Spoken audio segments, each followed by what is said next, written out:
It all started at Leeds Road against Doncaster. Well, first, the Douglas Trophy, to me, seemed really a bit of a waste of time. I think the first few crowds we had were about 1,000, just over 1,000. There's only a little following that came, and it was a bit embarrassing, really.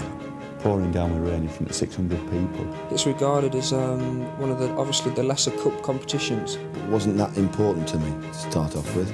The further we got, the more we was more determined to win each game. The crowds have got bigger, the atmosphere's got together. It's like a volcano erupting. It's given us grandchildren, grandkids, people who haven't been to the game for years, some who've never been to see Huddersfield play. It's given them a club and a trip they'll never forget. I think it's everybody's dream to play at Wembley in a cup final. But at first we did knock the competition, and clubs that have not even got to the final will knock it. But believe me, Huddersfield Town will never knock it again.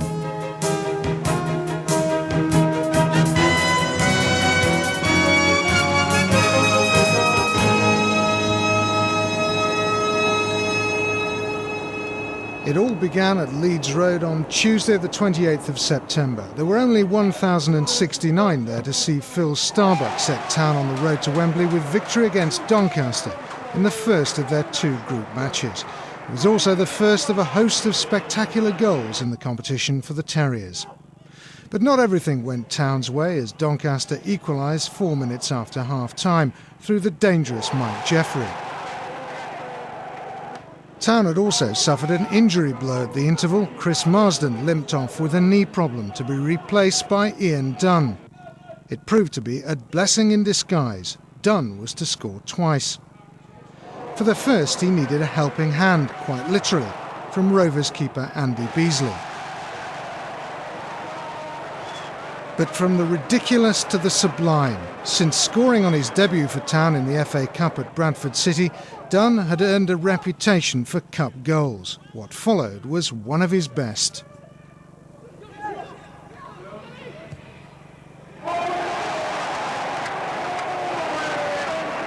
His two goals weren't enough to win him the Man of the Match award. That went to Starbuck, a sign of things to come. And then we travelled to Rotherham in November on a Wednesday night, pouring down with rain in front of 600 people. And we needed to draw to finish top of our table to go through and get a home tie. And you look back and you think, God, is this necessary? It was just like a reserve game, less than a reserve game. But it produced the desired result. 36 minutes gone at Millmore, a typical surging run by Ifeanora, and a simple tap-in for Rodney Rowe, only his second goal for the first team. There's only a little following that came, and it was a bit embarrassing, really. Like the Rotherham crowd didn't bring that much either. So it was like a non-league game. That's the way I thought about it. But I took it, as a first-team game, and when I scored, I was just, delighted. It hardly mattered that Imre Varadi levelled the scores in the 61st minute. Town had secured home advantage in the second round. So then we draw a tough tie with Preston, who were top of the third division at that present time. They come to the Leeds Road, and it goes to a penalty shootout. 0-0 after extra time, tension high, but Town keep their nerve. First up, Phil Starbuck. No mistake from Ian Dunn either. But Preston's Andy Fensom hits a post. Advantage to Town. Never took a penalty before in my life. I volunteered in training early on in the day thinking it wouldn't get to penalties. Big and brave, I put my hand up, I'll take a penalty. Didn't think I'd take one in a million years. But he did, and he scored.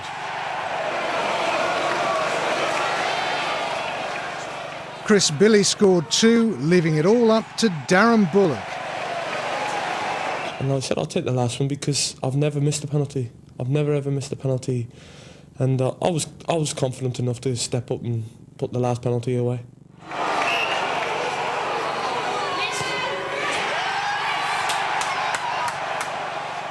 And by now the players were allowing themselves thoughts of Wembley. The Autoglass Trophy suddenly no longer a joke. I think it's regarded as one of obviously the lesser cup competitions. But I think the further you progress and the closer you get to Wembley, I think the more intense it becomes, and obviously the further we got, the more we was more determined to win each game. And most of all, it was Starbuck's determination that saw Town through another tension-ridden night at Leeds Road in the Northern quarter-final against 3rd Division Crewe. It all looked relatively straightforward when Starbuck himself opened the scoring with a typical strike in the 11th minute. And when Andy Booth found himself the beneficiary of another goalkeeping gaffe, some of the crowd were allowing themselves thoughts of the Twin Towers too.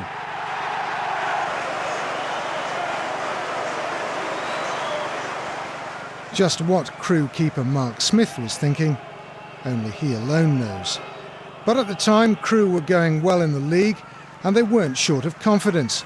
In the 38th minute, they hauled themselves back in the game with a gem of a goal from their precocious 16-year-old Danny Murphy.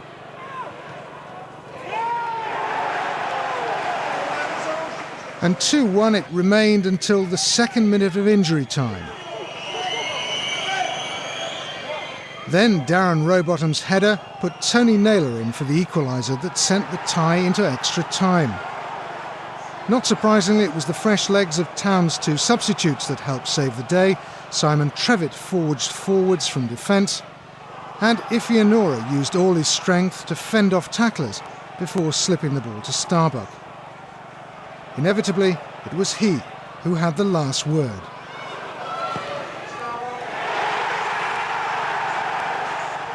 Then, in the Northern semi-final, Town landed the most difficult draw of all, away at old rivals Stockport County. I think the Stockport game was the big one for us. They're probably our biggest rivals. And so we always felt that if we could beat Stockport, then we could always get to Wembley. We go in a league game 10 days earlier and get absolutely hammered 3-0. It could have been 10-0, really. And I thought they took the game easy, really, because they thought they were going to get another easy game. The manager made a lot of changes. Tactically, it was brilliant. In fact, Neil Warnock made 7 changes from the side beaten in the league, and on a pitch resembling a ploughed field, Town never gave an inch.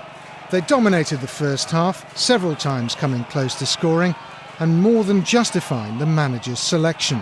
Without being cruel to the players that played in the game at Stockport in the league and we lost 3-0, I felt that there were 6 or 7 lads that disappointed me, to say the least. And I knew that drastic change had to be made. I looked at my squad and decided that he was going to play, he was going to play, he was going to play, he might have to play. There was 1 or 2 fringe players who I wasn't totally happy with. But I felt that if the motivation was right, that we could give anybody a game. They did more than that. They started the second half as they'd finished the first. Only a magnificent save by Ian Ironside denied Phil Starbuck the goal Town deserved. But they were not to be denied for long. In the 58th minute, Richard Logan began a sweeping move, finding Starbuck in space. John Whitney, defying a knee ligament injury, overlapped to provide a cross and cause mayhem in the Stockport defence.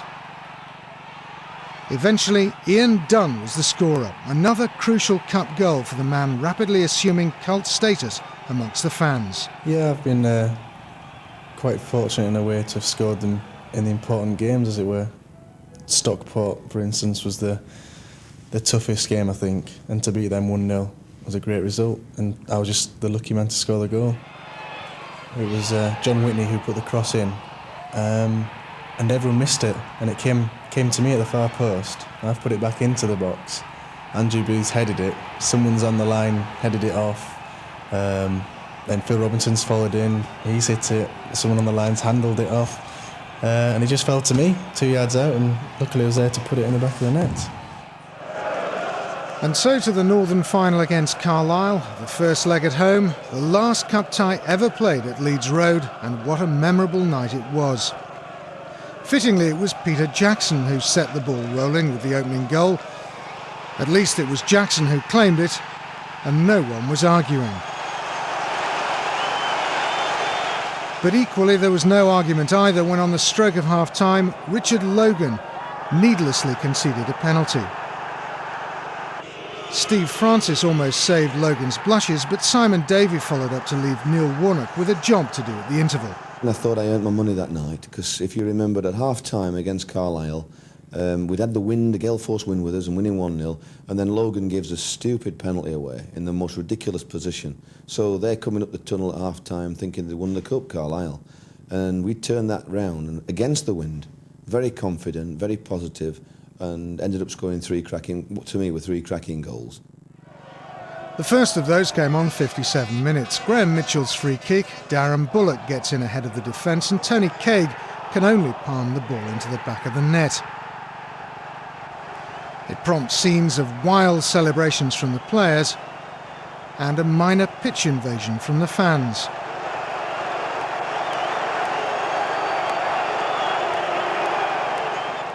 Town's third goal was surely not only one of the most important in recent seasons, it was also one of the best. The scorer, Phil Starbuck.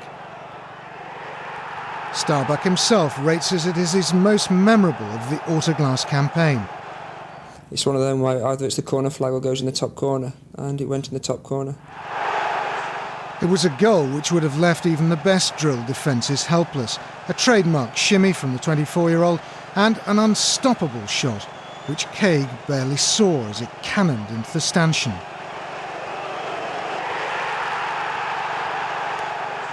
But ultimately it was to be Town's fourth goal that was to prove crucial over the two legs. Simon Trevitt, Darren Bullock and Phil Robinson were all involved. But it was Ian Dunn who scored another cracking goal and prompted a choreographed party piece. We've been saying for about 6 weeks that if we ever on the pitch together on the same side and one of us scores, that we'd do this daft dance. And we just did it in training, messing about off the cuff. We didn't practice it, and we said that we'd do it after a game. But it took 6 weeks to be playing on the same side and for one of us to score. And at first we forgot. When I scored, we forgot, and then Dunny said, "What about the dance?" And so we just did it quickly. It's funny, after the game, the Carlisle game, my dad said to me, I think we needed that goal, the fourth goal. Going up to Carlisle, 3-1 up, they score an early goal, you start panicking a little bit, but we had the extra cushion, and I think, obviously it made all the difference. But as the ball curled dramatically from Dunn's boot into the top corner, few amongst the 10,500 crowd were looking that far ahead. However, as they chaired skipper Peter Jackson off the field amid jubilant scenes, the manager was trying to keep feet on the ground. I knew it would be hard, and I'd got people like Alan Sykes talking about Wembley and planning this and can we do this, and I said to him straight away, I don't want anybody talking about Wembley because it won't be easy at Carlisle. And, needless to say, it wasn't. So as some 3,000 Town fans made the trip up the M6 anticipating a night of celebration, the players were apprehensive. We went into that game 4-1 up, and we couldn't win really, because if it had got beat, it was a disaster. If it went through, it was expected. So we went into the game thinking that if we can hold it tight the first 25 minutes, we've got a chance. And what actually followed was another night of unbelievable tension. The omens weren't good when Starbuck hit the post in the 19th minute. And they nosedived when Tony Gallamore's free kick brushed off Graham Mitchell's head for an own goal. And when, straight from the kick-off, Joe Joyce lashed in an unstoppable volley, the unthinkable was on the cards.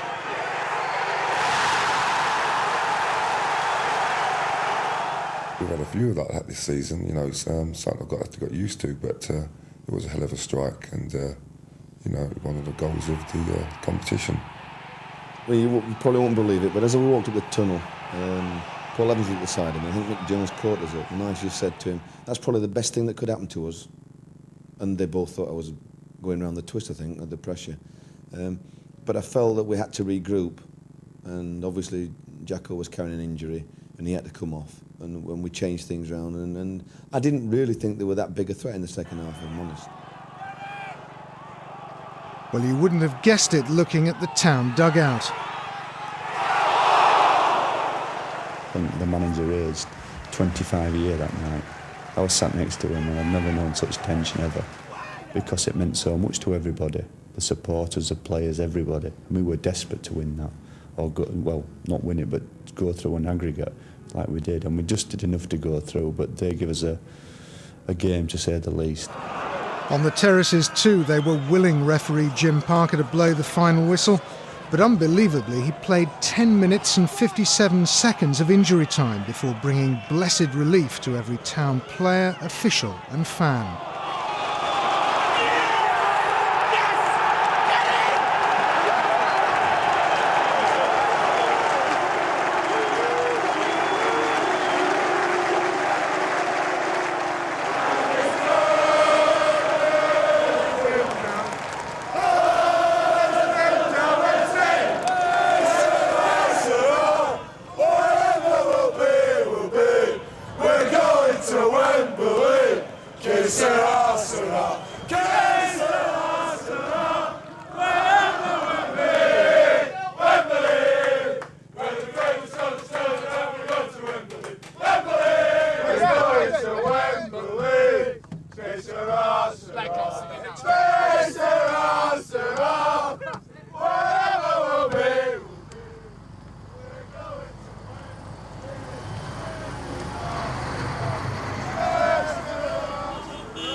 For the first time in 56 years, Huddersfield Town were going all the way to Wembley, and it appeared no one was going to be left at home.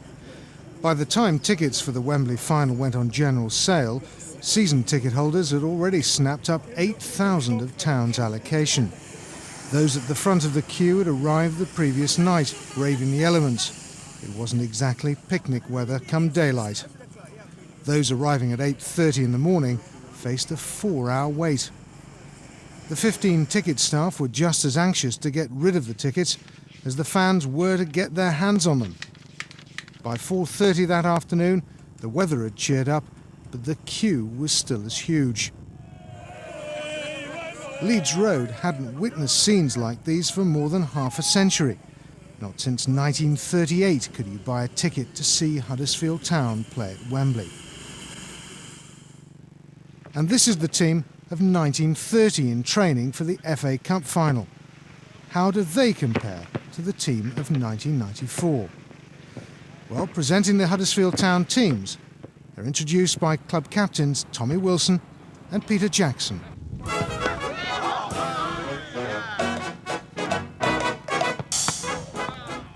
This is Turner, our capable young goalkeeper. This is Steve Francis, caveman Steve Francis to his teammates. He was a keeper and a good pair of hands too. This is Goodall, one of the big men of the defence in more ways than one. This is Graham Mitchell, a centre-back by trade but also a good lover. This is Ruffton, a Manchester-born lad and a very good both defence and attack. This is young Simon, just started shaving last week.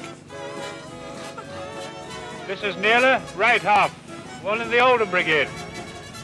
This is Kevin Backwell, our reserve team keeper. He's 38 and played only 2 games. This is Jackson, SPC, Scotland's premier choice. Outside right. This is Darren Bullock, our midfield player. This is Kelly, inside right. This is Chris Billy, our left back or right back. This is Lewis, the only Welshman in the team. Patrick Scully, just signed from Southend, a good, tall, useful player. Raw, County Durham lad. This is Tom Cowans, our left back, on loan from Sheffield United, played 1 game at Rangers.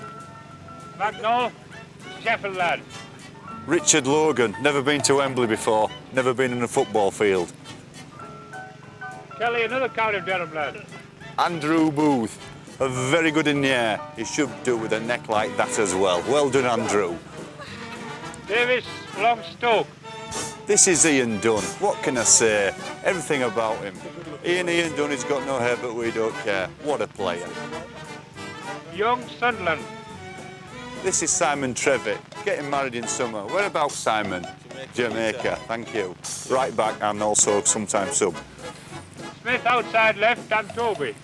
Philip Starbuck, A Premiership player if I ever did see one. Thank you, Peter. Used to play with Stuart Pearce at Forest. Yeah, Paul Gascoigne, Newcastle. Correct. Thank you. Thank you. Best players at the club. Thank you. Good luck. The little lad of the team smells.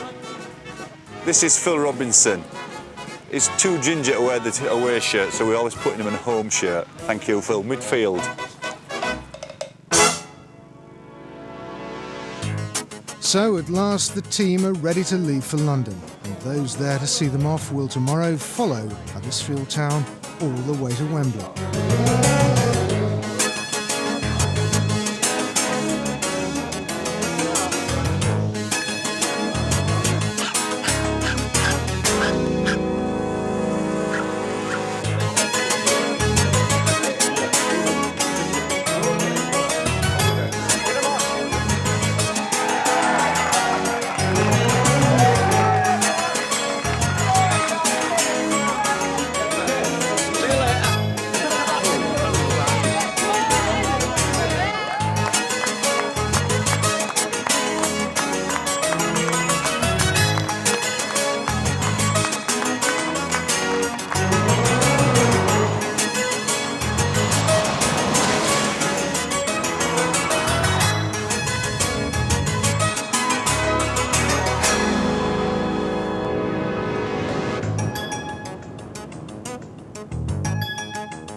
And had much to shout about in the league, but the cup run's been a bonus and everyone's really chuffed with it there.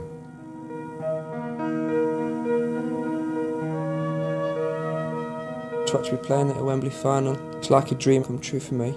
And I'm sure, like every other youngster who dreams of playing in a cup final, thoroughly looking forward to the day. And hopefully I can remember as much as I can and not let it all sort of pass me by.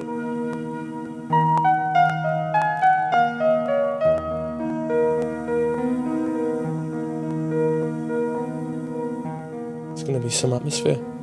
Yeah, I'm looking forward to it. It's like a volcano erupting. Everyone's smiling and can't wait for Sunday. You know, the sooner it comes, the better. Win, lose or draw, it's got to be a tremendous occasion. I mean, all everybody's talked about since going through to Wembley is Wembley. It means a lot to everybody.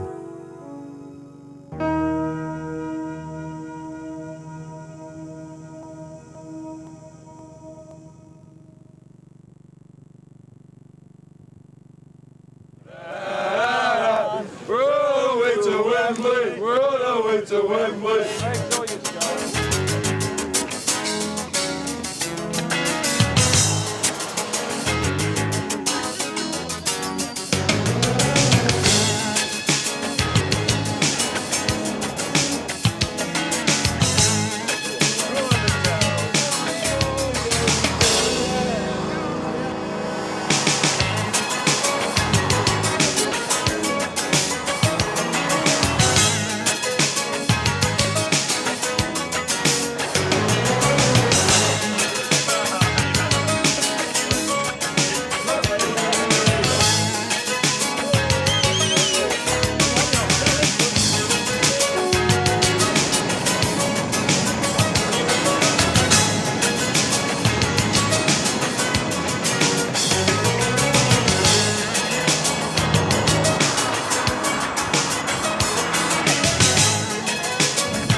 By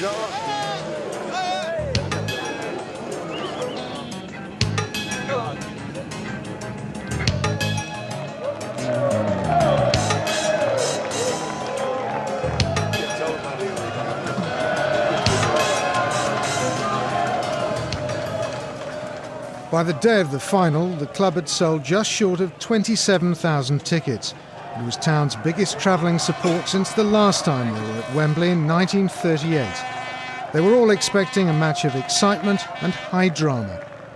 Your match summariser, Ife Onora. Your commentator, Yorkshire Television's John Helm. What a marvellous day for Huddersfield Town and for Swansea City. The respective managers, Neil Warnock and Frank Burrows, lead their proud sides out, and noticeably Neil Warnock concentrating on the fans. And before the game he was telling me he has never experienced anything like it in football. Driving down Wembley Way, he was quite moved, he was quite emotional to see all the Huddersfield fans who have made the journey from the north today. Wembley Stadium, a picture, Phil Starbuck waving, and I know they're hoping to spot their loved ones in the crowd, and no one more so than Phil Robinson, whose wife is expecting their second child today. What a place it would be to give birth, Wembley Stadium. It really is a marvellous sight, and the Right Honourable Michael Howard, QC MP, is the chief guest for the day. And he's being introduced now to the Huddersfield players, with Peter Jackson doing the honours, the club captain, Steve Francis being introduced.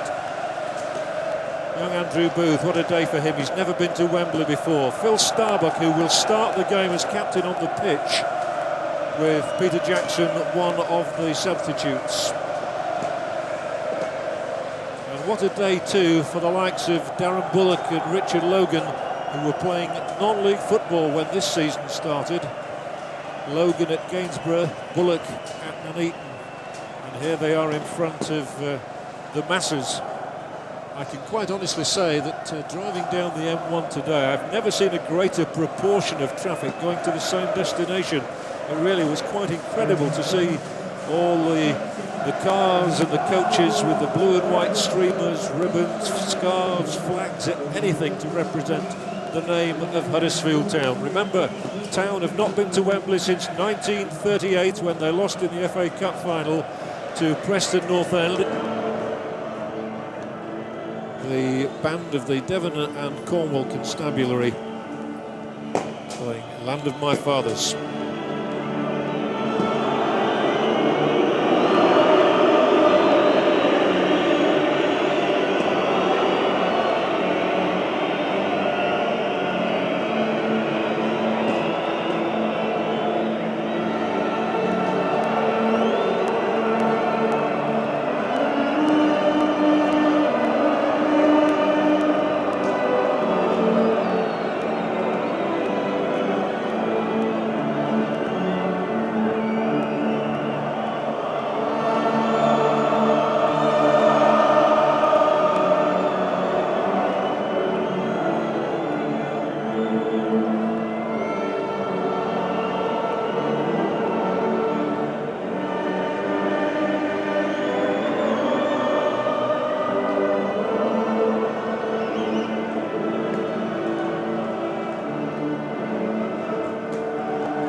Now the national anthem.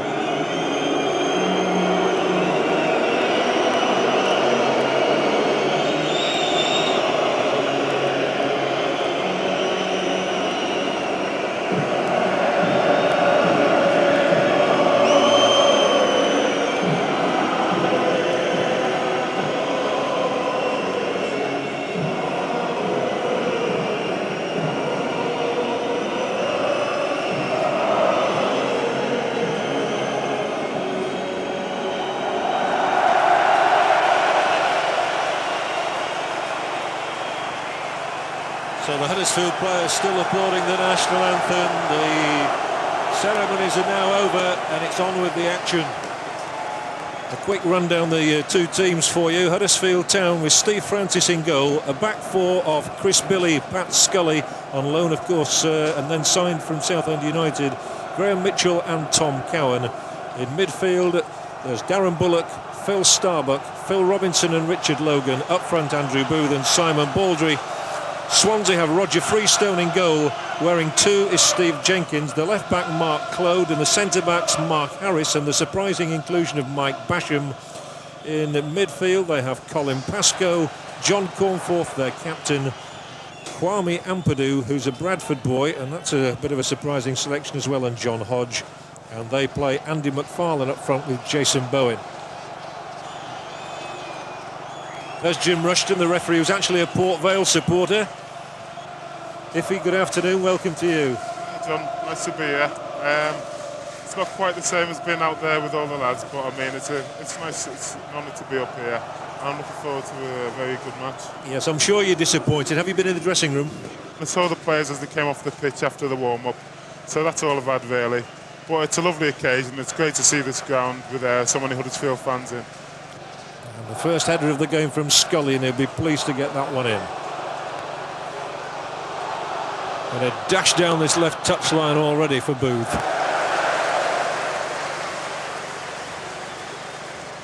I think the early moments are very tense, Iffy, and very important as well for them to settle down. That's right. It's very important that as many players as possible get an early touch of the ball.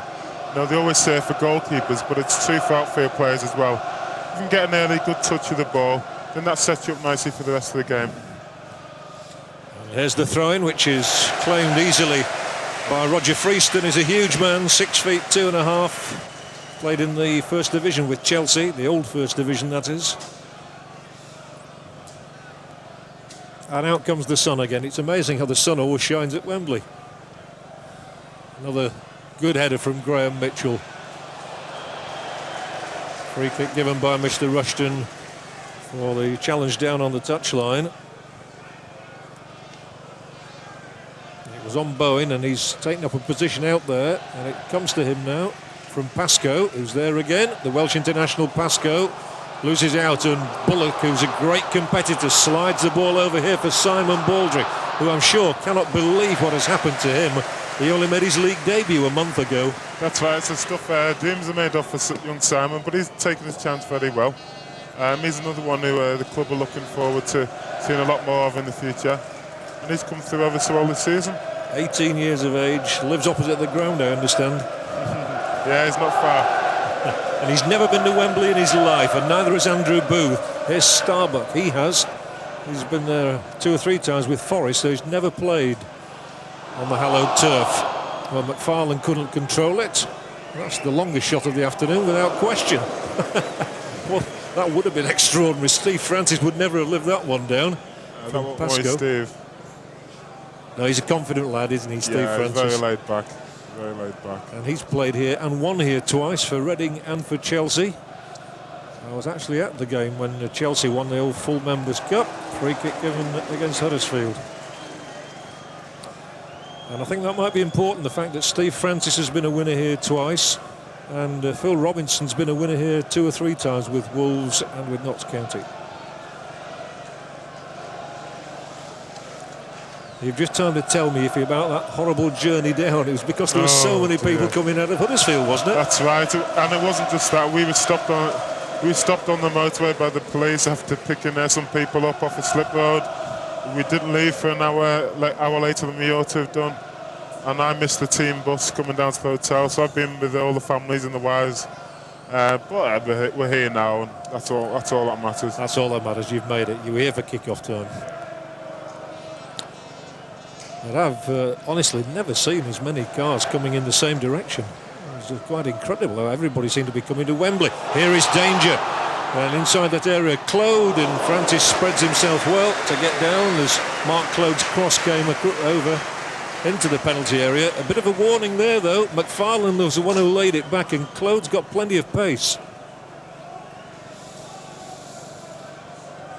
Mark Claude, who hadn't played a first-team game before the start of this season, he came on a free from Plymouth. Now Starbuck's trying to get in here.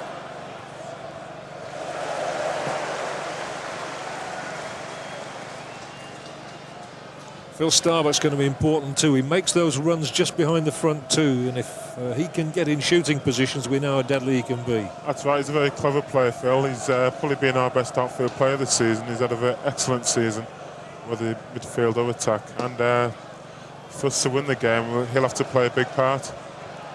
Mitchell. Oh, and he just tipped it to his right and it's spun away, and it's enabled Kwame Ampadu to make tracks. And a little bit of tension maybe there, shown by John Hodge, allowing the ball to run under his boot. And out for the throw-in. That's Phil Robinson, whose wife's expecting the baby today. Yeah, there's going to be a few anxious looks up to the family block. Make sure everything's all right. If we see everybody standing up all of a sudden and a lady being dashed out, we know what's happened. If he sees his number coming up, he'll know something's happened. Here's Baldry, and he's spread-eagled, and a free kick in a good position now for Town. Claude's challenge. Oh, Claude is only a youngster of 21. He brought down 18-year-old Baldry, and Starbuck with the free kick for Huddersfield Town. The first goal might be so important. And they've sent just about everybody up. Mitchell and Cowan have stayed back. And it's well floated, and it's gone across everybody, and the ball isn't looked cleared yet. Knocked straight back in here, and there must be a chance for Town. It's gone wide. Andrew Booth got the final touch, and the ball drifted wide of that left-hand upright, but the Swansea defence there in a little bit of panic. That's right. It's again, they're good signs for them. Yeah, it's Simon Baldry's just got a touch up there, and yeah, Boothie just stabbed it wide. But they're good signs. They'll keep the pressure on Swansea, create some uncertainty in their minds, and it's important that we keep pressure on while we're on top. Neil Warnock, who is very vocal, you might say, from the touchline. Do you actually hear him on the pitch, Iffy? I don't think you could fail not to the manager when he starts shouting. Yeah, he gets very into the game. He's very passionate. Style. Robinson for Baldry. And Baldry, oh, it's a good challenge to win the ball back from Claude. I thought Baldry got past him there. And well done again by Robinson. Strong in the tackle. That's his job, to win the ball. There's a nice blend in that Huddersfield midfield now, with Starbuck full of goals, Bullock, who's tigerish, Robinson a ball winner, and young Baldry there, who's got the pace. Yeah, the important thing is from modern midfield really is for them to be able to score goals, and I think there's plenty of goals from that position. Very fortunate in that sense. Starbuck's got 12 this season, and of course on the bench today Ian Dunn, who's got 10, most of them in this competition. And here is Starbuck. Takes up these intelligent positions, slips his man Jenkins. Starbuck's whipped it across here. It's kept in by Baldry. Straight up in the air from Logan. Then when Cowan nicks it forward, it's Booth trying to get on the end of it. And the boots were a little bit high for the liking of Mr. Rushton there. But it's been a bright enough start by Town. That's right, it's always nice to see. I think the fans will be pleased to see the ball in the Swansea half so early on. And that continues, then hopefully they'll turn the advantage into goals. If you're wondering how the teams did when they met in the league, well, Swansea won 1-0 back in August down at the Vetch Field. And then a few weeks ago, when it was played at Leeds Road, it was 1 apiece. That's a dangerous run made by McFarlane, and he's past Francis. What a start for Swansea. Huddersfield have had all the attack, but out of the blue a goal for Swansea City for Andy McFarlane, and it's come straight from Freestone's clearance over the top of the Huddersfield defence. They might be a little bit guilty of ball watching here, but the rangy running of McFarlane enables him to get past Francis, and he whips it across and into the vacant net. Just what Huddersfield didn't want, but you've got to give credit to this tall fella. He's 6 feet 5 inches tall, and he's on cloud 9 at the moment.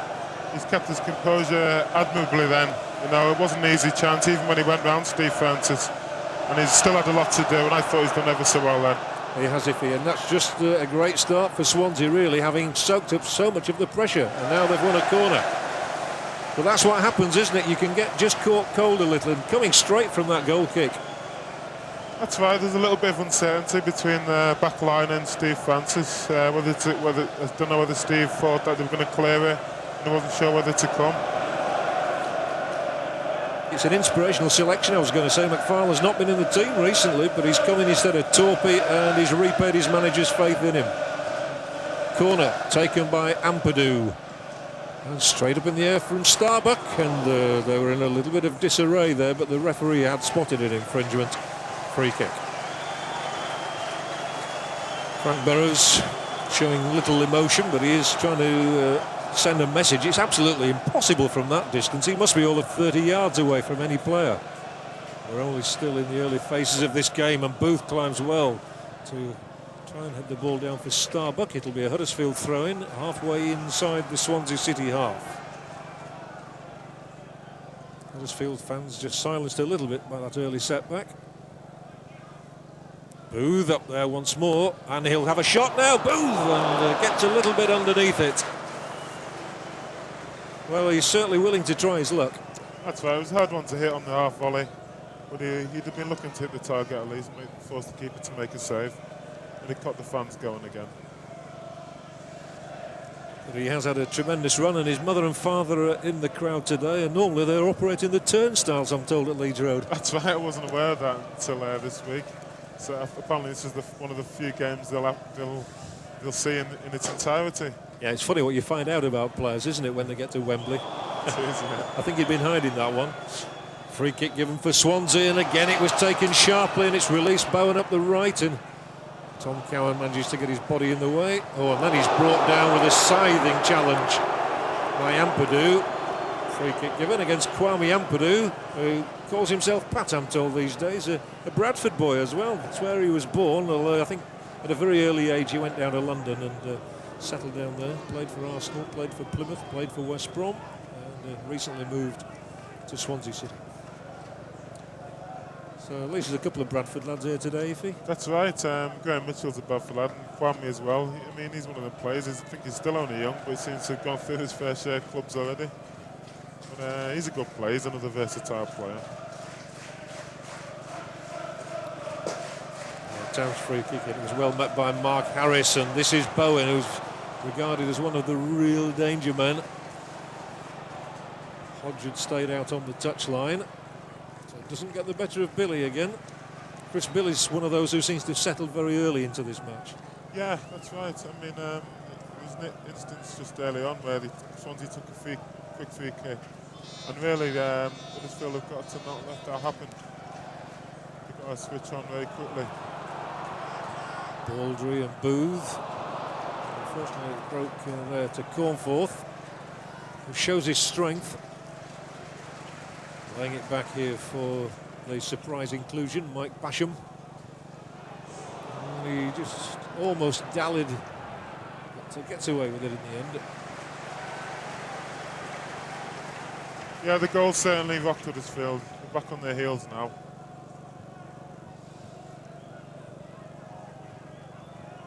They are, and yet their recent results have been tremendous, haven't they?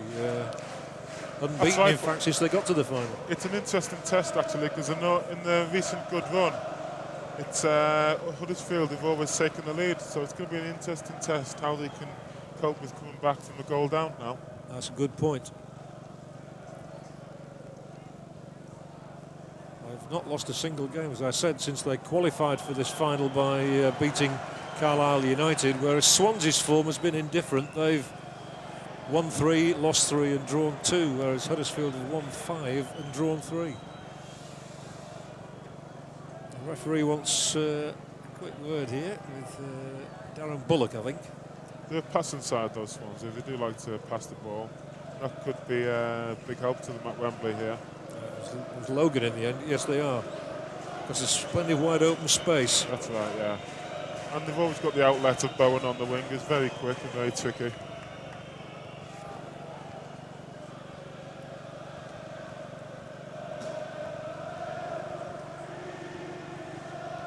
Mitchell.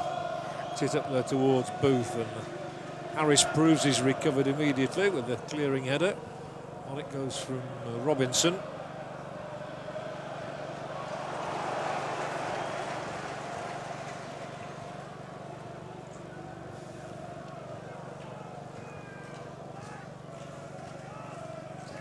It's a really glorious afternoon. It does get a bit windy down there on the pitch. You tend not to notice it as much on the gantry, but it does get very windy. Swirls around a little. Harris's free kick for Swansea City. And there's McFarlane and beaten by Scully. There's a feather in his cap. Cowan trying to slide it down the line for Booth. And then Cowan it is who gets in. But there'll be a bit more pressure put on Huddersfield's back line here by McFarlane, and if he gets, well, he's not going to get a good cross in. I was going to say Bowen was in the middle waiting, and McFarlane just couldn't get the turn needed. It was a little too acute for him, the angle. But again, it was Cornforth who played the ball over the top, keeping the Huddersfield defenders backing off again. Let's notice again there, Phil Starbuck. We haven't seen an awful lot of him early on. And if Huddersfield are to get back in the game, I think we need to see Phil Starbuck getting a lot more of the ball. Yeah, we've not seen any of those driving runs he makes, have we? He's playing more up front alongside Booth, if anything. Here's Robinson, turns well, eluding Ampadu. Here he is. He must have heard you, Iffy. This is Starbuck. And he is going to make one of those runs now. I don't think he'll get the ball back from Booth, though. And, he's been given the throw-in.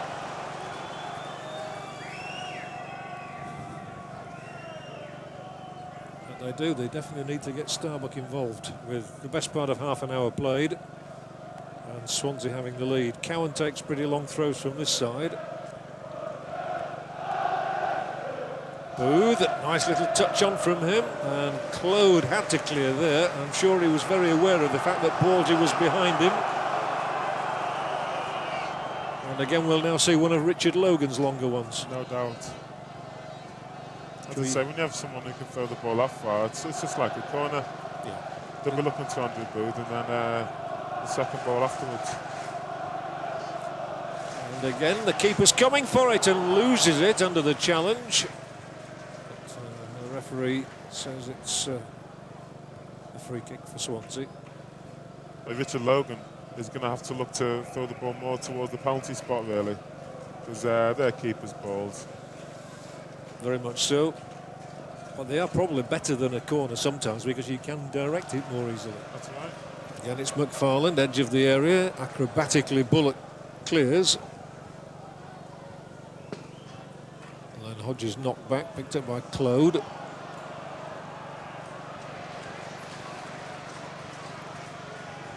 Just signs in the last few minutes that Bullock's coming to terms with it. He's got a bit more involved. Swansea have plenty of experience in their side, and Colin Pascoe typifies that.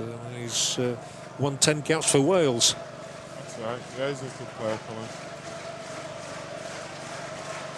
Cornforth, nice little touch from him. Ampadu's got plenty of space in the middle of the park now, and he lofts one up here, which puts Chris Billy under a bit of pressure, but he's dealt well with it again. He's not looked in much trouble, Chris Billy.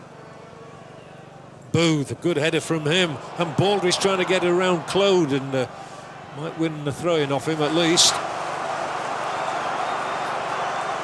He's certainly not overawed, is he, the youngster?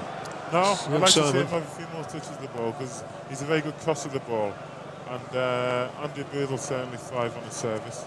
Now let's see if Logan's been listening to you. If he's got to throw that more to the penalty spot, that's better, that's more the direction, and it nearly came for Phil Robinson. I think his wife might have given birth if he'd have scored. Free kick for Huddersfield Town in a useful position. And it's taken quickly, but too quickly for Mr. Rushton. I should like to see us do that a bit more. I think probably a little bit too predictable at the moment. Swansea mixed their game up well, taking a short free kick every now and again. They slowed it down when it's been necessary. I like us just to do that, get a bit quicker on the ball. It's a good 30 yards out, is this one? It's a long way out. Oh, it's a long way out. Gazza might have had a go. Not at the moment. Not at the moment, no. Not for a long time, I don't think. Chris Billy's there, Robinson's there. Starbuck appears to be the one who might hit it. Tom Cowan doesn't seem too happy about that. Well, I don't know whether it didn't come off, but it still nearly worked out. It went through to Baldry, but there looked to be a little bit of lack of communication on that.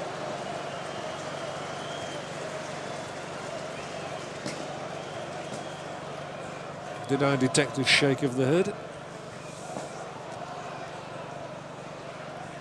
Cowan. He's very left-footed, Tom Cowan. So, ooh.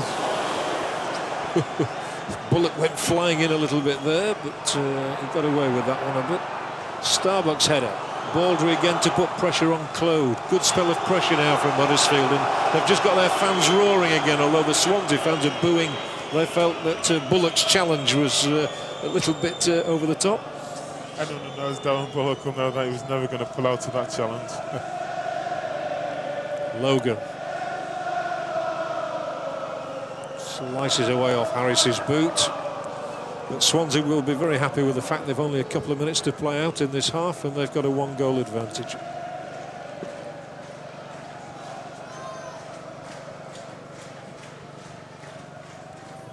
Again, this long throw, and Booth is there this time, and Jenkins must put this behind for a Huddersfield corner kick. Huddersfield's opportunity here in the closing moments of the first half.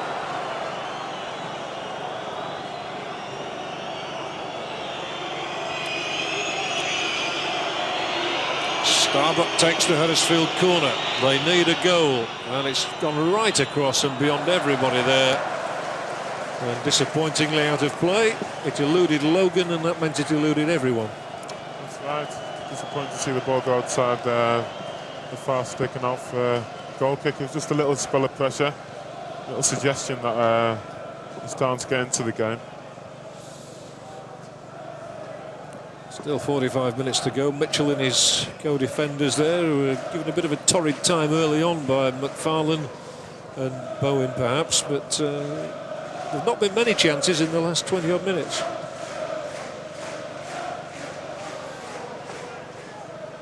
Scully's header. And then Booth took it down beautifully well. Now it's Billy. Nudges it forward for Baldry.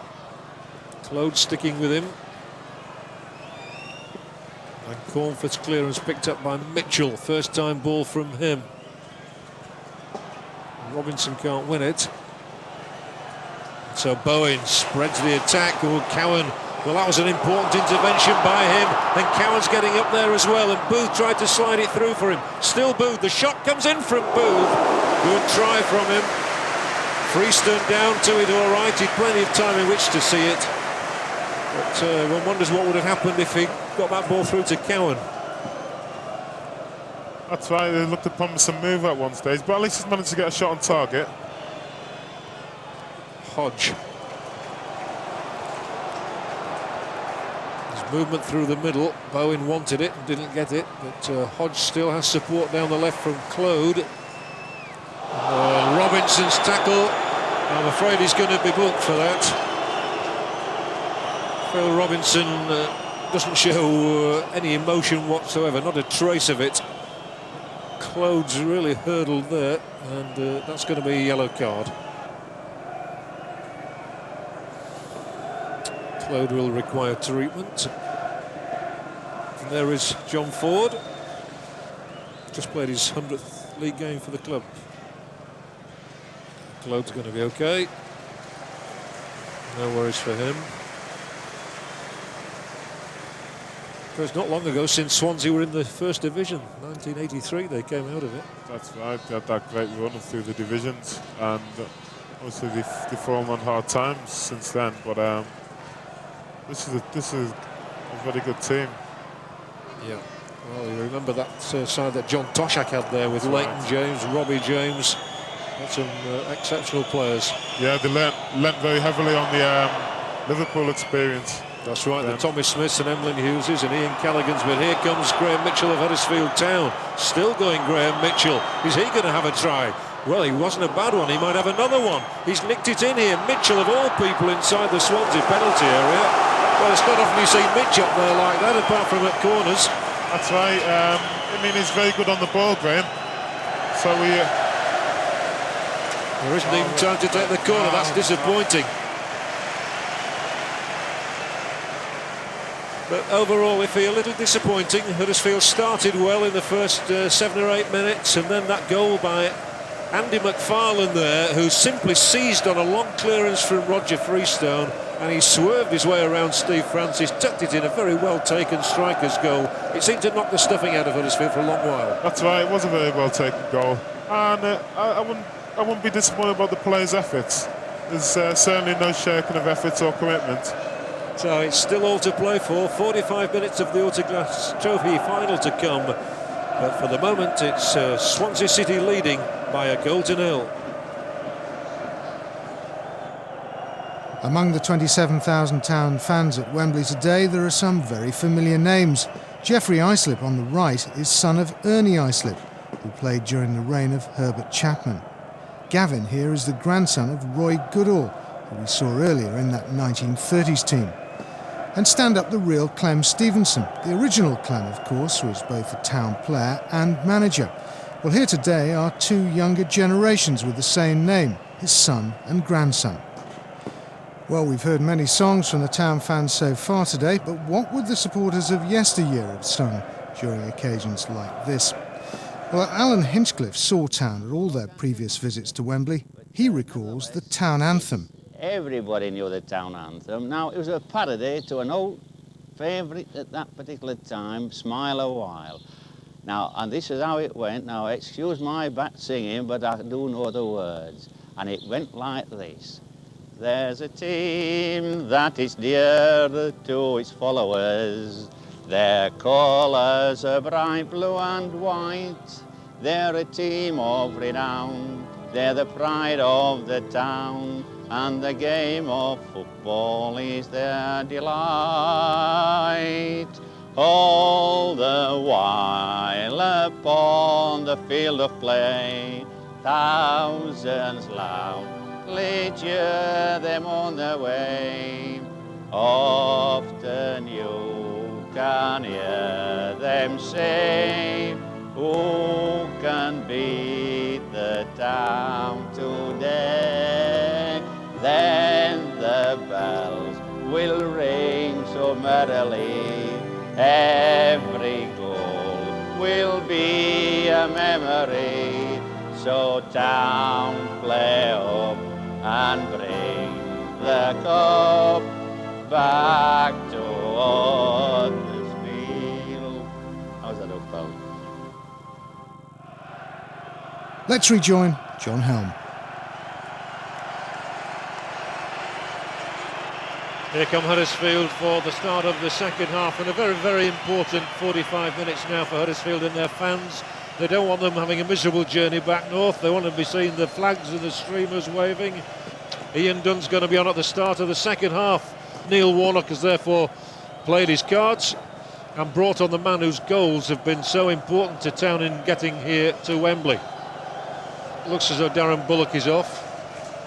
What do you think's behind that, Iffy? Whether it's a recurrence of his injury, but I think what we'll see now, we'll see Phil Starbuck play a little bit deeper and a little bit more centrally.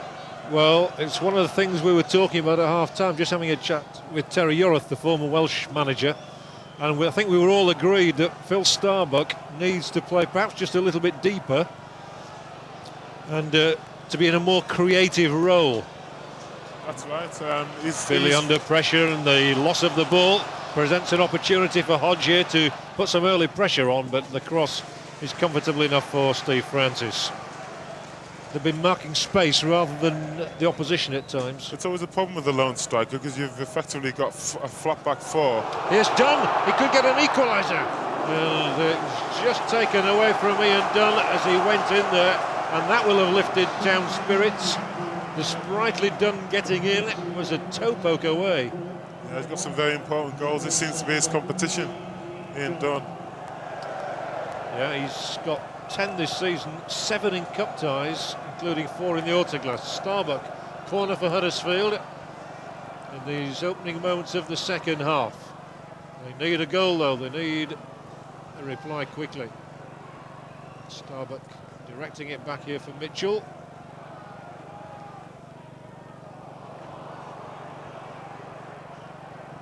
Jenkins with the clearance. Mitchell there again. Now Pascoe. And too long for Bowen. Going back to the lone striker, if you play a conventional back four, then it's always a question of the defenders looking around who to mark with one striker. So it's always a reorganising thing. Town started the first half well, but didn't capitalise. Now it's Mitchell hitting one in here, and Dunn's in, and Ian Dunn! A foot wide. And it was again taken away from Dunn as he went in there. Well, this is a really good start for Ian Dunn. He's got in here between defender and goalkeeper. And yeah, he got his head to the ball. He took a bit of a thumping as well from Roger Freestone, but he's won another corner for his team. And he's got a bit of a head injury. But Ian Dunn timed the run to perfection. The ball sat up for him, and he might well have poached an equaliser. This is a good start for Huddersfield, just the start we needed. He looks a little groggy. And he's going to carry on his Basham. So he got some treatment, and I saw that Hodge was taking a drink as well. So another Town corner, and it's been swung back here for Mitchell. Plenty of men up if the cross is a good one, and it wasn't a bad one. But, I think it was Scully who got on the end of it. But Neil Warnock just sitting back, but he must be a lot happier with the start to this half. That's right, it's all they needed. The worst thing that could have happened, we would have started the second half quiet, a little bit unsure of ourselves, but we started well. But good support from the Yorkshire fans, and it's a picture today is Wembley. I'm sure we've got a crowd of around 50,000 here today. Starbuck lost out in the challenge but won the free kick, and they might as well wait. And Mitchell takes it, Booth gets in here, Dunlap edge of the area, turns in the check, and the ball just spun away from Ian Dunn, and he's not had much luck so far, but at least he's getting in there into dangerous positions. He's getting closer and closer though. 5 minutes into the second half, a Tom Cowan throw-in. Huddersfield in the ascendancy for the moment. They needed equaliser. Booth header caught under his spar by Freestone, who holds the ball aloft to say, that's mine. He's claimed it. Good throw-in, good touch from Booth, and it could have dropped under the crossbar. Scully was there too. That's his great strength, Andrew Booth. Absolutely superb in the air.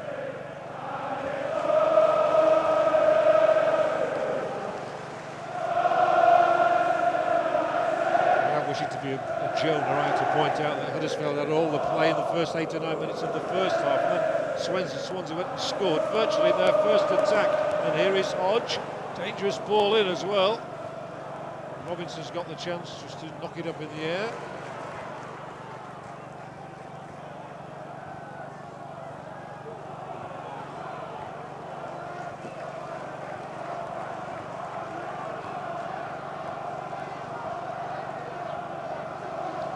Andrew Booth hasn't had many chances today. Harris has taken him. He's been marking Booth. He got one shot in the first half, didn't he? And another one which was a bit of a toe poke which went wide. Yeah, the good thing about Andrew Booth, I will keep going. I only need one chance, that's the kind of confident mood he's in. So we won't let that get him down. And he's up there now, and again he's got it through. Baldry, Simon Baldry in the area, and unlucky again, it cracked against an opposition foot. So Scully drills it forward. It's a much more positive start by Huddersfield, but they won't want to be caught now by Bowen, who's got himself away from Cowan. Bowen with the cross, and it was very, very dangerous because Hodge was coming in on it, and a vital clearance. It's a great clearance from Chris Billy again. He saw the danger very early. Had to come across like all good fullbacks. Again, that just shows Swansea's power on the break. Yes. There's a sucker punch in the first half, and they've got to be careful that doesn't happen again.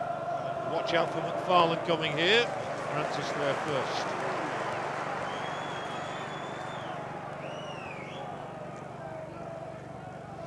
Bowen is always likely to stretch you down the flanks. That's right. I mean, any pass inside requires a cutting edge, and he is their cutting edge. And Cornforth's the man most likely to find him in those positions. This is more of the sort of thing we want to see from Huddersfield. Starbuck out to Baldry, who tries to create space for the cross. Still Baldry in there, and it's going to be a throw-in. And that was Starbuck running from a deeper position that time, and that's what we want to see. Yeah, it's harder to mark when he comes from deep.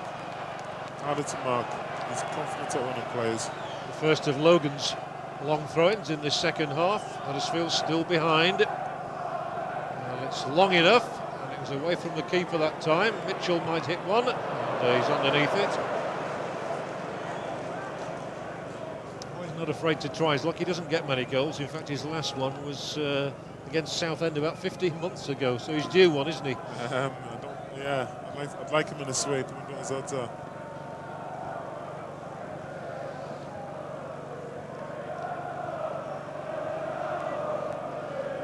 Freestone favouring the cap in the second half. So still some sunshine. It's McFarlane's header. Cowan looking to get done moving up the left, but it's just going to beat him is the bounce.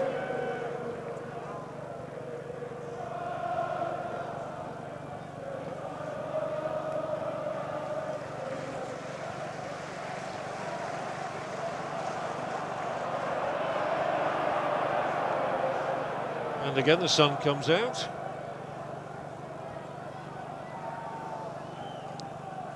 Cornforth.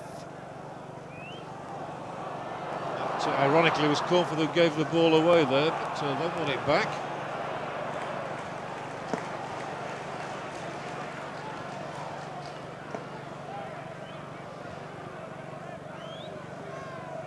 Remember Huddersfield without a couple of players who were cup-tied. They've been regulars in the side in recent weeks as well, Gary Clayton and Ronnie Jepson, but they're out today. So here comes Dunn's ball towards Baldry. It's too long for him. But the feeling, if it must be, that having guaranteed survival now in Division 2, you can really start afresh next season. New stadium, new hope.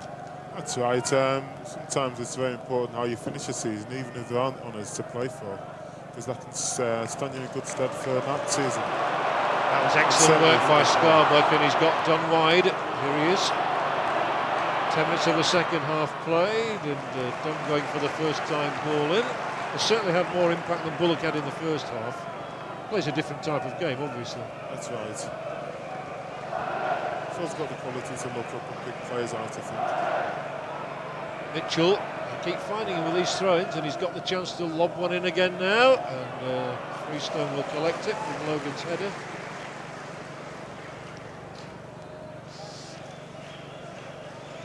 Well, Neil Warnock was a winner here with Notts County,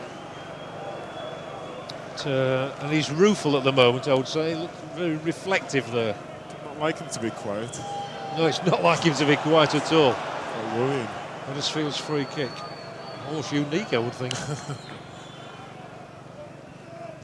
Mitchell again. It's not a bad looking one. Dunn's the striker trying to get up there. Logan's in there tussling too. It was Ampadu who cleared only as far as Robinson. Dunn inside the Swansea penalty area. Nicks it back for Baldry. Good cross from him. Booth's got the spring. Dunn's in there too. And Dunn's header will go out of play. No, yes it will. But so far, Huddersfield are really carrying the fight to Swansea. Yeah, that's a lot better. Good cross in there. Andy Booth using his strength in the air. He hangs, doesn't he? A bit like you said Dennis Law used to hang. That's right, he's excellent at that. He's just as you think he's jumped too early, he gets that touch. Very deceptive. And still learning his trade. Billy does well, finds Baldry. Baldry to take on Claude. It'd be nice to see him get past him. And he's going well, and he's going to get a corner off him. Well played, Simon Baldry. The 18-year-old. Opportunities in the first half to do that. And it'll be a Starbuck corner. Huddersfield still need that equaliser though. Give them such a lift if they could draw level. Quarter of an hour played in the second half, an hour in all. Starbuck's corner. Oh, yeah! Can you believe it? Tremendous header. Richard Logan soaring high to meet Starbuck's corner has brought Huddersfield Town back into this game, and incredibly it's the first goal he's ever scored for them. It's a very clean header, great jump. That's just what we needed now. Look at that. Absolutely perfect, wasn't it? Spot on. I don't think he'll ever head a ball better than that as long as he plays. Very unlikely. The great headers of a football would have been delighted with that one. You know, the Malcolm McDonalds, the Alan Shearers would have said thank you very much for that one.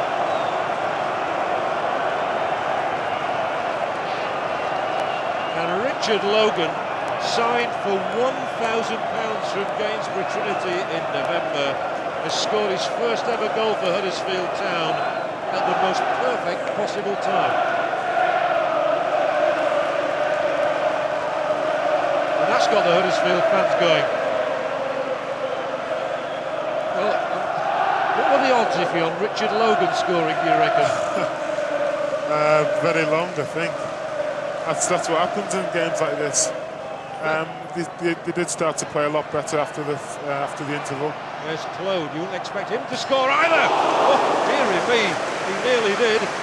He's never scored. Well, he's got one goal as Claude in his career, and Steve Francis had to be at his best, his acrobatic best. That's right. That was arrowing into the top corner, and just looking at the save now, it's a great save from Steve, actually. Curling all the way, wasn't it? Dipping as well. Swansea's fight back. Claude shot. It's their corner. Ampadu takes them. Well, he's likely going to strike twice. Harris gets the flick on. McFarlane with the header, and it's Logan at the other end this time who puts it out for the corner. It's a contest now, though, isn't it? It certainly is. Much more of a contest. I'm just going to say that was almost as important as the other header, but not quite. From Logan.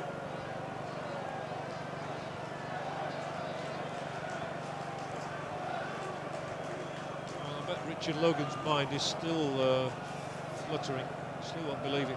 Here's the Swansea corner, headed out by Starbuck, who took that corner which led to the Huddersfield Town equaliser. Chipped up here by Cornforth. The clearance is from Mitchell. Now Baldry, and it's Baldry's trickery which won the corner, and away he goes again. And the crowd are warming to Simon Baldry. He's done brilliantly here. Oh, and he played a tremendous ball through.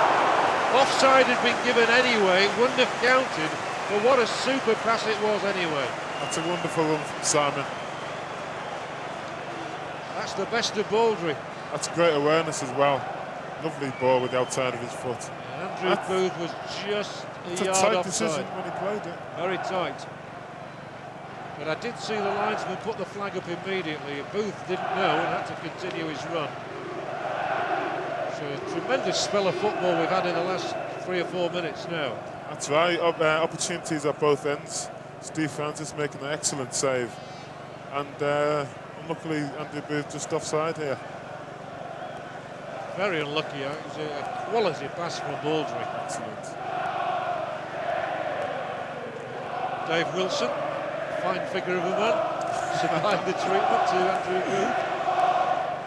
An inspiration.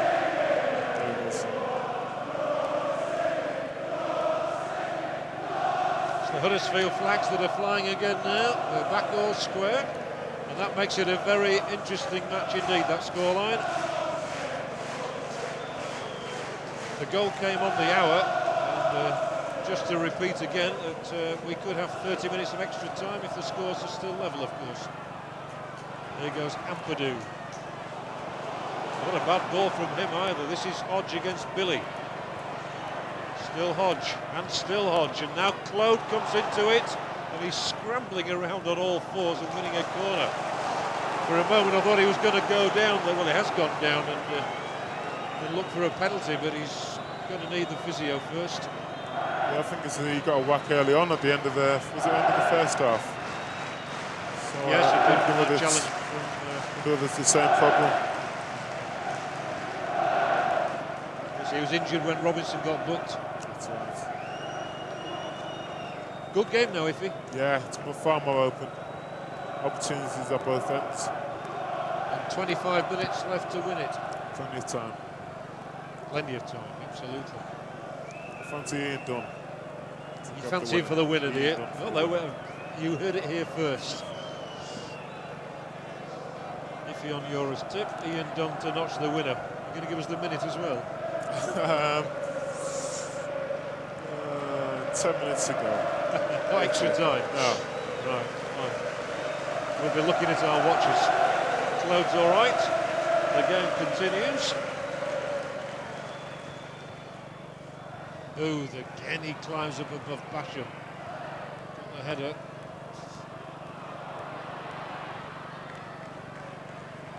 Basham was obviously included in the Swansea City defensive lineup to try and combat the aerial power of Andy Booth.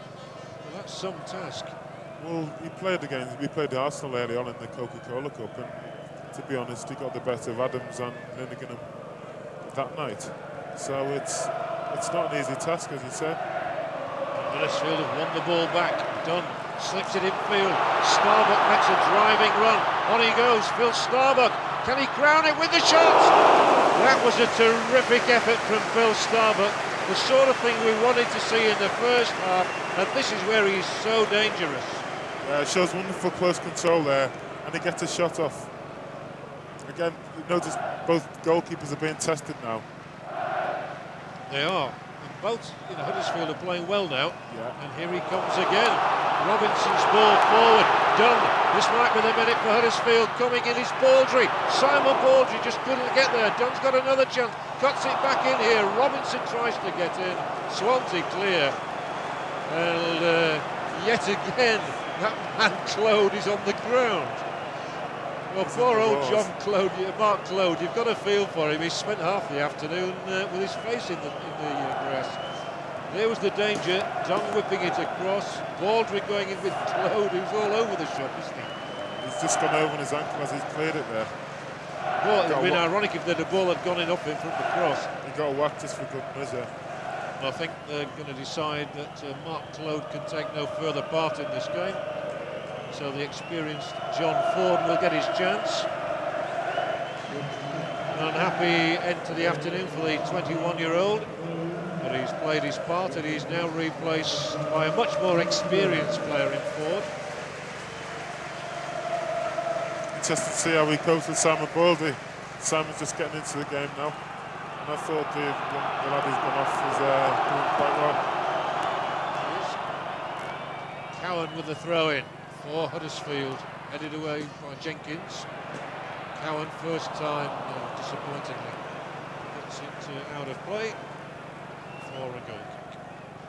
There's that fella Dave Wilson, Paul Evans, Neil Warnock. Swansea are in 14th position in the table, just 2 slots ahead of Huddersfield. They've got a free kick now, and the Swansea fans roar. They've had nothing to cheer, have they, this half, really? Seems to be an awful lot in there, just a routine challenge.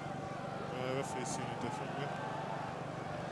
He has, and Cornforth and Pascoe give a signal. I'm sure they know what they've been rehearsing. It's towards McFarlane who's in there, and Scully's the defender with the clearance for Dunn. On towards Baldry. He doesn't get the better this time of the young Basham.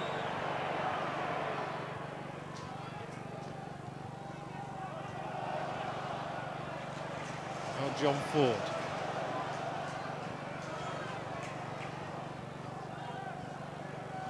Ford has just slotted into the left-back position vacated by Claude.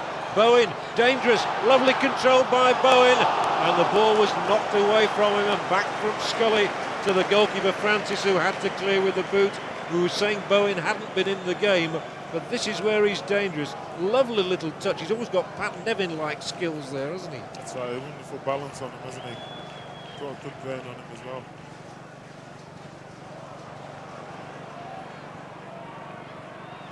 Have you got a midweek game, you think? Tuesday night at Cambridge. So they've been scoring a lot of goals recently as well. Yeah. So it's a bit. It could be an anti-climax that, depending on. Could, but Dunn's cross in here. Oh, what a terrific save! Simon Baldry's header and Roger Freestone. It was Dunn's cross, and I think it's Baldry who gets in. It was fierce and fingertipped over the top. Really good save. He's kept his team in it. That would have been a fairy story, wouldn't it? Simon Baldry with the winner.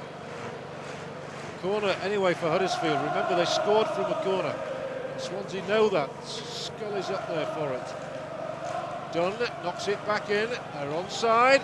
Here's Baldry again. And cleared under some pressure by Jenkins. Frank Burrows rather agitated off his seat. I think he's going to make a substitution. I think he's going to take Hodge off. And indeed it will be John Hodge who leaves the scene to be replaced by Stephen Torpey. Well, throw of the dice here for Swansea. Torpey's a big lad. He's scored plenty of goals this season, 13 in all. It's quite a bold move, really. A few minutes before what could be extra time. He's obviously looking to win it in the normal time. A couple of minutes on the clock. I think they'll be very tired. I mean, none of these lads are used to playing 120 minutes at Wembley. That's right, it's a big pitch. It is very sapping. There's the Huddersfield bench. All they want to see is the ball in the Swansea net, that's all. About 60 seconds of normal time to go as Graham Mitchell pops one up here. Oh, it went all the way through. McFarlane's got the chance to clear, and that he will do. And it might be a one-on-one here, amid terrific danger. Jason Bowen can finish it off the upright. Can anyone come closer than that? The heart was pounding. That's incredible, isn't it? Well, it's a difficult angle for him, to be fair. He's taken on Chris Billy all the way, Bowen, and he smashed the shot in. I think Francis was going that way anyway, wasn't he? He probably had it covered. I think that's a good omen, that. A minute to go. It's a good omen. Well, we're actually in time added on now. Still 1-1. And it's been an exciting final. Through it goes. Here's your man Dunn. He's inside that penalty area. Ian Dunn, the angle's too acute for him. There's nobody up there with him. And he couldn't really have done any more there. So route one for Swansea, onto the head of Torpey. Headed back by Mitchell. And Graham Mitchell's had a very solid afternoon in defence. That's right, he's one of those unsung heroes as well. Nothing seems to trouble him. He's very cool under pressure. Still Peter Jackson to come on. Yeah. Perhaps he can head the winner. It could still be a fairy tale ending for Peter Jackson, as he said. Well, I hope he gets on. I've known Peter a long time, and I think it'd be a nice crowning achievement for him to play in a Wembley final. The Huddersfield wave.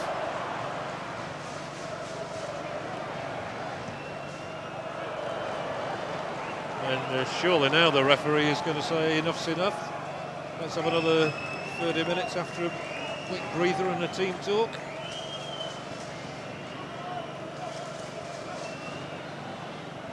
Play goes on. Booth.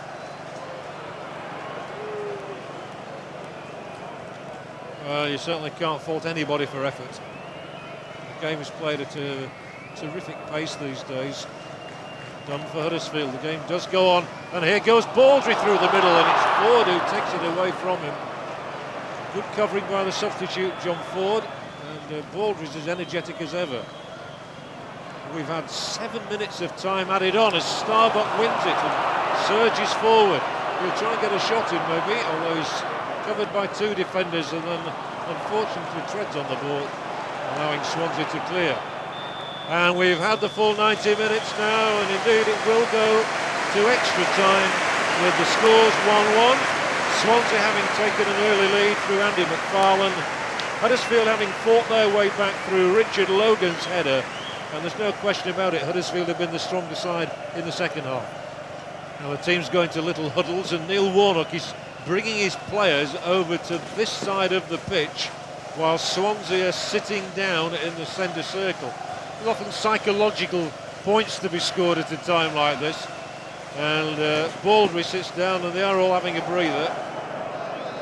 What don't think there's much more Huddersfield can do in a way, because they've taken the fight to Swansea in the second 45 minutes, really got their game together, applied the most pressure. The only danger comes with those breaks, a la when Bowen hit the post. So here we go again then, 30 more minutes at Wembley for you. Huddersfield 1, Swansea 1, everything to play for in this Autoglass Trophy final. And we are underway again. Cowan with the header. And the other thing that's worth bearing in mind, if is that Swansea have already brought both their substitutes on. That's right. Both subs have been used. We made the point when Frank Burrows did make his substitution a few minutes from the end of normal time. Yeah. Claude was the first to go off. John Ford came on for him, and then Stephen Torpey replacing John Hodge.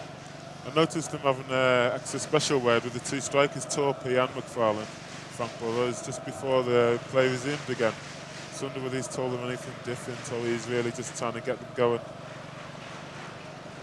There's no way through for Dunn there, but there's an unfortunate collision between Freestone and his own defender.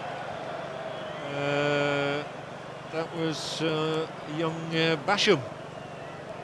Basham by name and Basham by nature as well. It's just an unfortunate collision. Yeah, the ball just kind of died for a split second there. The momentum kept him going on into his keeper, I think. Well, let's have a look at this now. You see the goalkeeper coming from his line, has his hands on the ball there, and his own centre-half ducks into him. And he went down pretty quickly, did the goalkeeper. Well, I'm sure neither of these sides would want a penalty shootout. They certainly wouldn't settle for that. Scully's going to have to put this out of play under the gaze of Torpey. Equally, nobody wants to make a mistake now, do they? With the score at 1-1, here's Cornforth inside that Huddersfield penalty box. Cowan's clearance.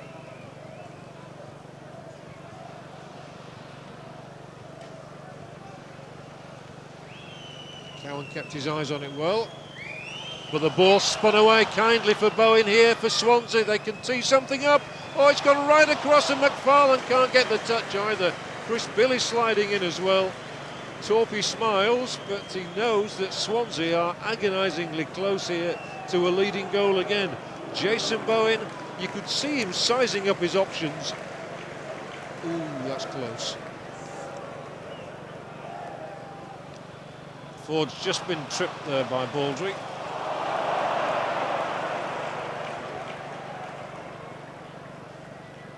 I've just noticed the linesman on that far side is a dead ringer for the referee. That's right, they share a similar hairstyle, don't they? Yes, very much similar. Don't forget It's Ian Dunn, actually. It's Ian Dunn, yeah. He's probably got more hair than Ian. There's Jenkins.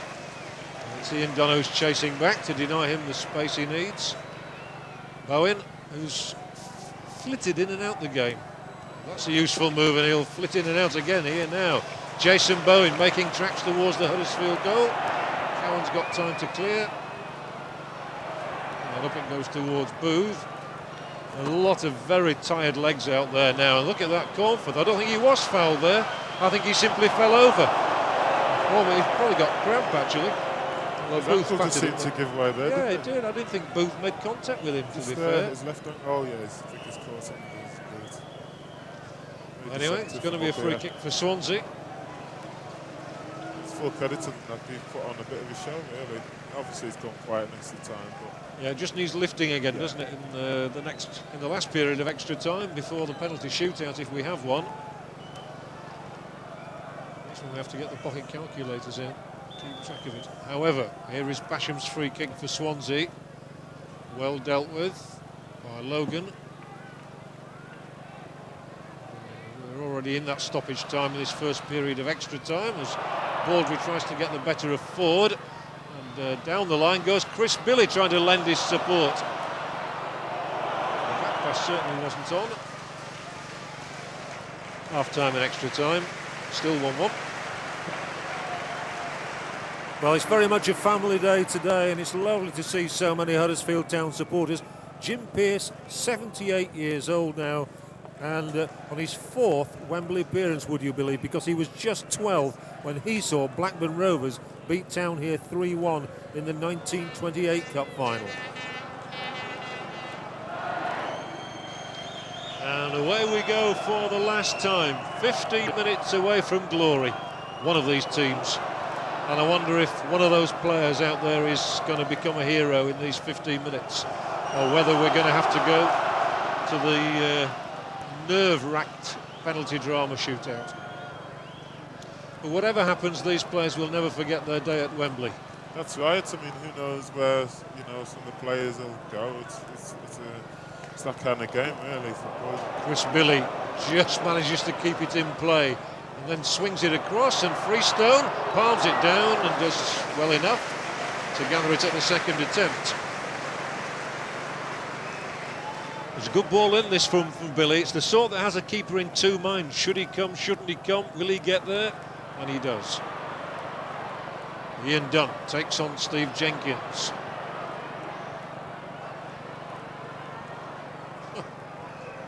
Free kick's going to be given against the Huddersfield man. Says his shirt was being pulled. Pascoe's puffing and blowing a bit. Yeah, but both teams don't show any signs of wanting to give up on what they've got at the moment. No, absolutely. It looks like it is going to go. This is the player who looks as though he might be dangerous to me, Jason Bowen. He skipped over the challenge from Logan, but a free kick's been given against Richard Logan for that challenge. And I think he's going to be booked as well for speaking out of turn. And that's 2 bookings for Huddersfield. Cornforth could be dangerous from this position. Very, very dangerous. It's a great position. Just the sort people like to take them from. So as you would expect, Huddersfield have everybody behind the ball. Can Cornforth find a way through or over that wall? Burrow surely from that distance can't have any influence. It's going to be John Cornforth.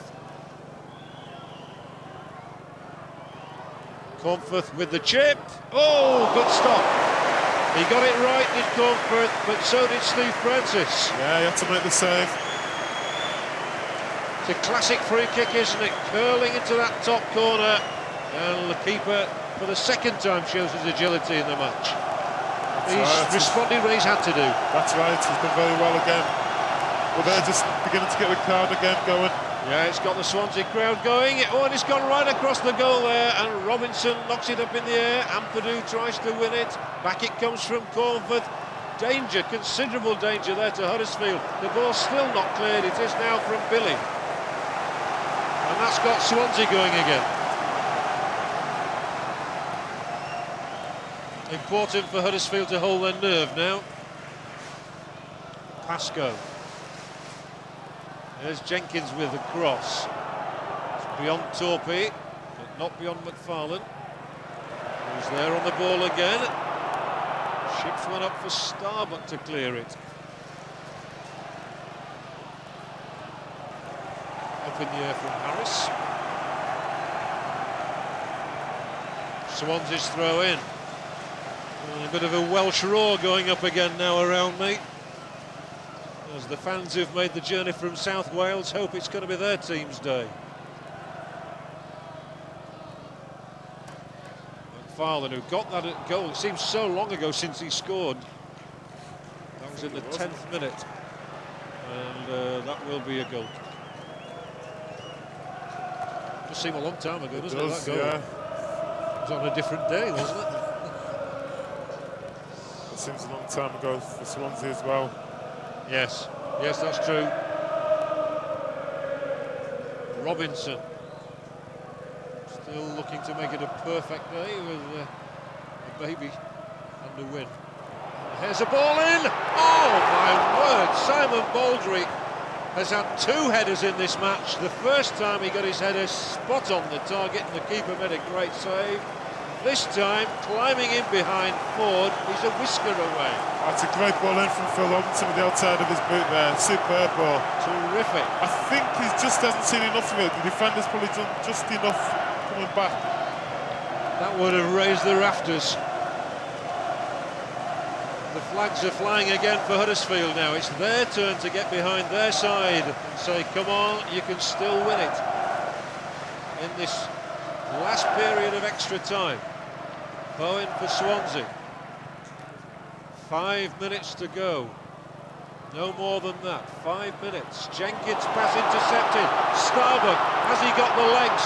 Dunn's out on the left. Booth is through the middle. He's played it wide for Dunn. Booth's in the middle. Baldry's in the middle. Starbuck's in the middle. It's going to be too deep, surely. Baldry will keep it in. There's a Swansea player down, absolutely exhausted and out of the game.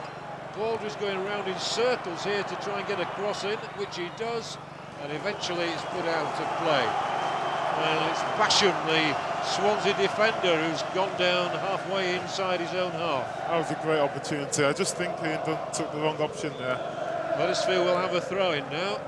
Logan to take it. Can Huddersfield snatch it at the death here in extra time? Logan with a huge throw-in again. Booth couldn't get there. Comes down for Baldry. It's over the top of the defence. Hooked away by McFarlane. Of all people to be there, it was the tallest one, McFarlane, with the longest legs. Dunn tries to contrive another cross, and it's in there as well, and the keeper, Freestone, gathers it under Scully's challenge. Well, it's not been short of excitement. Again, the keeper's done very well for them. He's committed himself, determined to go for it early. It really would be cruel if either team lost it now, and here is Bowen of Swansea. Very well won by Cowan. Throw in it is. Can Swansea conjure up a winner? Referee looks at the watch, and we're going to have a penalty shootout at Wembley in the Autoglass final. Well, it's disappointing in one way, but neither side deserves to lose it, and they'll say that at least we didn't get beaten in the match on the day, and I'm sure whoever turns out to be the player who misses the penalty, nobody will think any the worse of him for that.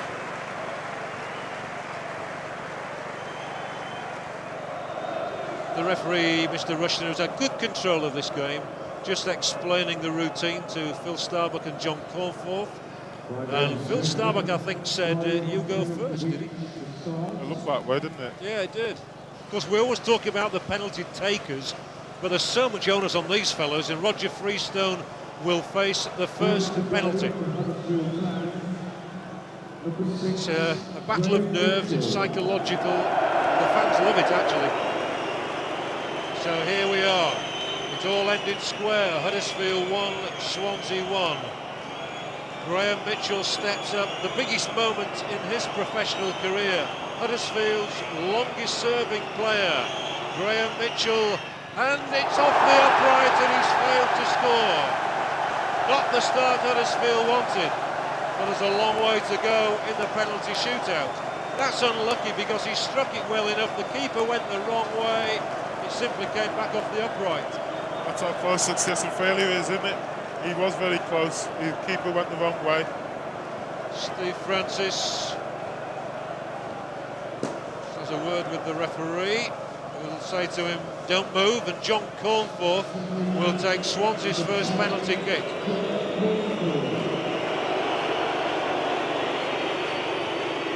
John Cornforth, once of Doncaster Rovers. The Swansea City captain, and he's up against the Huddersfield goalkeeper. Cornforth scores. And that went just where Mitchell intended his kick to go. He struck that very well, hasn't he? That's a great penalty. Yeah, he couldn't have struck that any better. The intensity is terrific, isn't it? It's going to be Pat Scully. I didn't think he'd take one, actually. Imperative for him to score, because if you don't get either of the first two, you really are in trouble. So Pat Scully, right-footed, Irish international. Pat Scully And it's 1-1, and it's back all square, but the advantage still with Swansea, who haven't missed us yet. And Kwame Ampadu will take the next one, but let's have a look at Scully's strike here. The instep inside the upright. Yeah, it's a good strike, it's a true strike. It's a striker's shot, that. It was. Nice finish. Bradford-born Kwame Ampadu, who has only been with Swansea for about a month, having left West Bromwich Albion before the deadline, comes forward and looks as though he's going to take it with his left foot.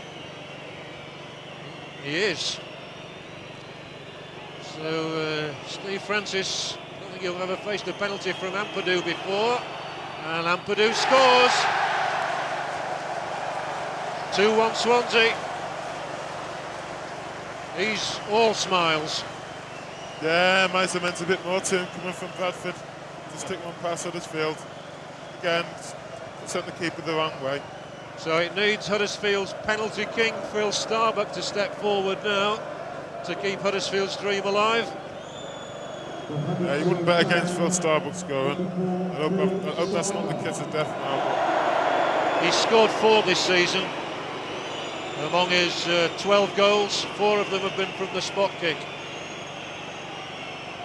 And here is Phil Starbuck now. Oh dear, off the crossbar, and of all times for him to miss.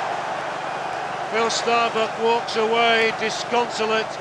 The Swansea players are already punching the air because they feel that's going to be good enough for them. Huddersfield have missed 2 of their 3. Swansea haven't missed any. It just shows the way it goes. In training, I bet you take 10 out of 10 and score 10. It just shows a different occasion. And there'll be enormous pressure now on the next Huddersfield penalty taker if Stephen Torpey slots this one past Steve Francis. They would have been my 2 favourites to score as well, Phil and Graham. Well, he's upset, obviously. Yeah, he can't be put Nothing himself. you can do about it. Here is Stephen Torpey. It's 3-1. And Swansea have got one hand on the trophy. They believe it's theirs already, and it's perfectly struck by another former Bradford man. That's so right. Ampadu from Bradford and Torpey, the former Bradford City striker, have both scored. It's 3-1 to Swansea, and Tom Cowan has to score this one. Notice none of the keepers have saved one yet. No, There's that's been 2 right. misses. The idea is if you do get it on target, it'll go in. But well, this one simply has to go from Cowan. Oh no, it's an awful penalty. It's an awful penalty from Tom Cowan.